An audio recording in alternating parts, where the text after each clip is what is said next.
It was supposed to be a routine hunt. For the last 15 years, Gerard had followed the same path through the dense woods of northern Arizona, guiding hunters through the unforgiving terrain and ensuring their safety. But this time, it was different. The season had been usually warm, and the elk seemed to have migrated early. Gerard had to venture deeper into the forest than usual. It was just him and one other hunter, a greenhorn named Kyle, who had recently joined his guide service. The day began like any other. The sun was barely breaking through the thick canopy of pine trees, casting elongated shadows across the forest floor. Kyle, young and eager, was full of questions about the local wildlife and Gerard's past experiences in the forest. Gerard answered with half-hearted enthusiasm, his mind already focused on the task ahead of them. As they set out, the forest felt unusually quiet.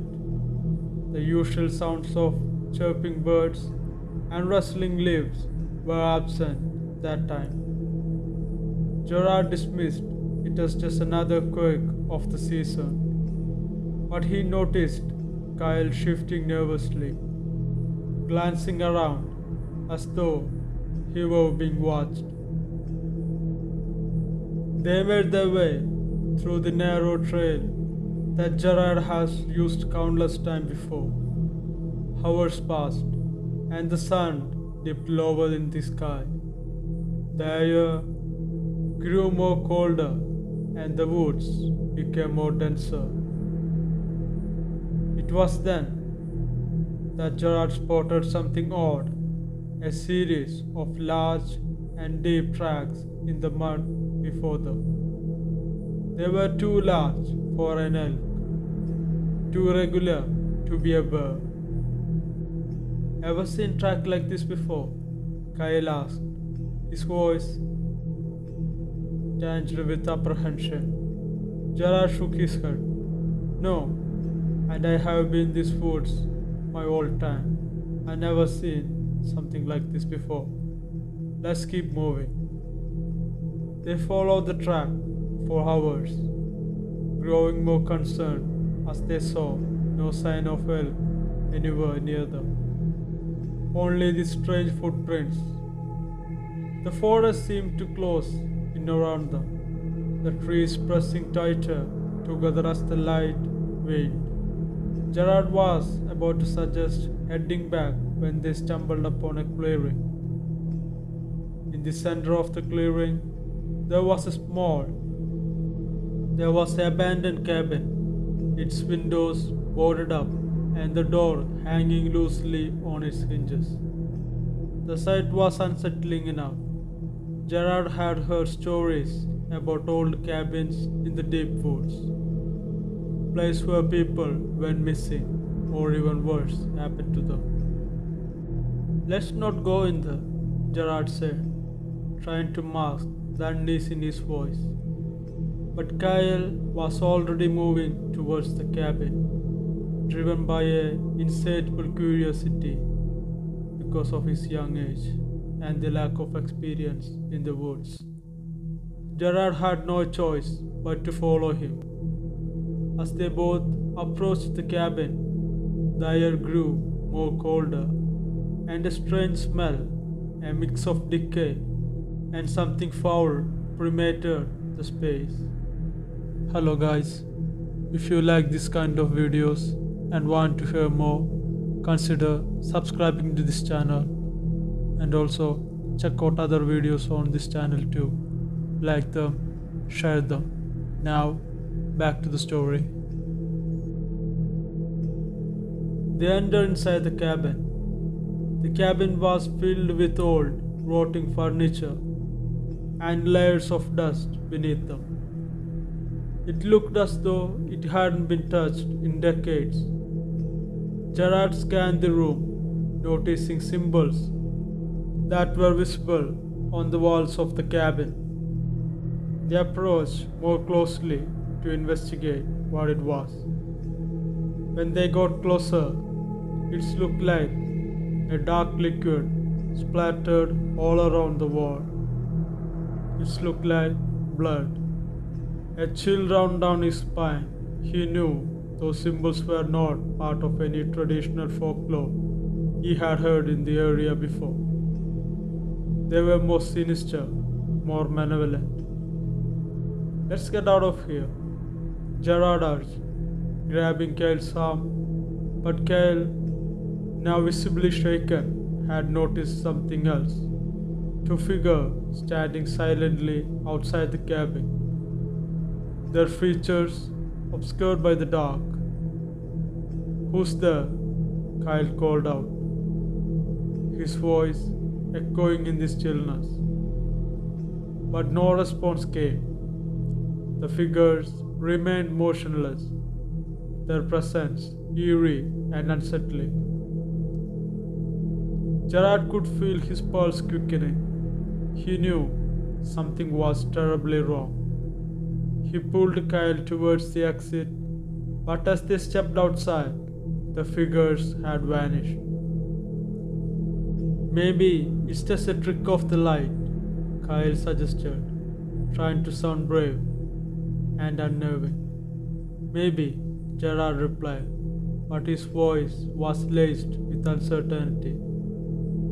They started making their way back, the forest now feeling claustrophobic and menacing. The strange tracks had disappeared, replaced by an unsettling silence that seemed to follow them. As the darkness fell, Gerard's flashlight beam picked up something that made his blood run cold. A figure watching them from the tree line, its eyes glowing faintly in the darkness. "Move," Gerard shouted, pushing Kyle to keep moving. The forest seemed to come alive, with whispers and rustling sound that grew louder with every step they took. The feeling of being watched intensified, and every shadow seemed to move and shift around them, creating the illusion of figures lurking just out of sight. They stumbled through the dark, desperately trying to find their way back. Gerard's instincts told him they were being herded, led deeper into the woods. The flashlight flickered and died, plunging them into the unnerving darkness. In the pitch black, Gerard heard Kyle's panicked breathing and the sound of something moving rapidly through the underbrush. He reached out, trying to guide them, but Kyle suddenly screamed, a blood-curdling scream that was abruptly cut off. Gerard froze, his heart pounding as he strained to hear any sign of Kyle. The woods were silent again, but the feeling of dread was overwhelming. Gerard continued to move, hoping that he could find his way back to the safety. His instincts told him that whatever had taken Kyle was still following him, watching him, waiting for the right moment to strike. Hours later, exhausted and disoriented, Gerard stumbled into the clearing where they had found the cabin. The sun was beginning to rise, casting an eerie light over the scene. He found himself drawn back to the cabin, compelled to search for answers. Inside, the symbols on the wall seemed to have changed, their patterns shifting and moving as if alive. The foul odor was stronger, and the air felt heavy with an ancient malevolence. Gerard's flashlight beam flickered, revealing a dark figure lying in the corner of the room. Kyle, or what was left of him. His face was twisted, in a look of sheer terror, his eyes wide open and unseeing. Gerard collapsed to his knees, overwhelmed by grief and terror. The realization of what had just happened to Kyle and what was stalking him began to sink in. The stories he heard about skinwalkers, beings capable of taking on the appearance of others and preying on the living, were all too real for now to him. As Gerard left the cabin, the forest seemed to close in around him. The tracks, the figures, and the eerie silence were all signs that the skinwalker was still hunting him. He had to get out before he became the next victim. With every step, the forest seemed to closer. Gerard's flashlight died, and the oppressive darkness was suffocating. The whispers grew more louder, and the feeling of being watched was relentless. He pushed forward, guided only by instincts and sheer will, until he finally saw the faint light of the dawn breaking through the trees. When he finally emerged from the woods, Gerard was a broken man. The authorities searched for Kyle, but found no trace of him. Gerard's story was dismissed as a product of stress and imagination, but he knew the truth. He had seen the skinwalkers, and he had narrowly escaped from their clutches. The experience left him haunted. He no longer guided hunts, no longer ventured deeper into those woods. The stories he had once heard and dismissed were now his own reality, and he knew that the woods held a dark secrets that best to be undisturbed. He had survived, but the memory of that night and the fear of what's still lurking in the shadows, that never going to leave him. Hope you guys like this video.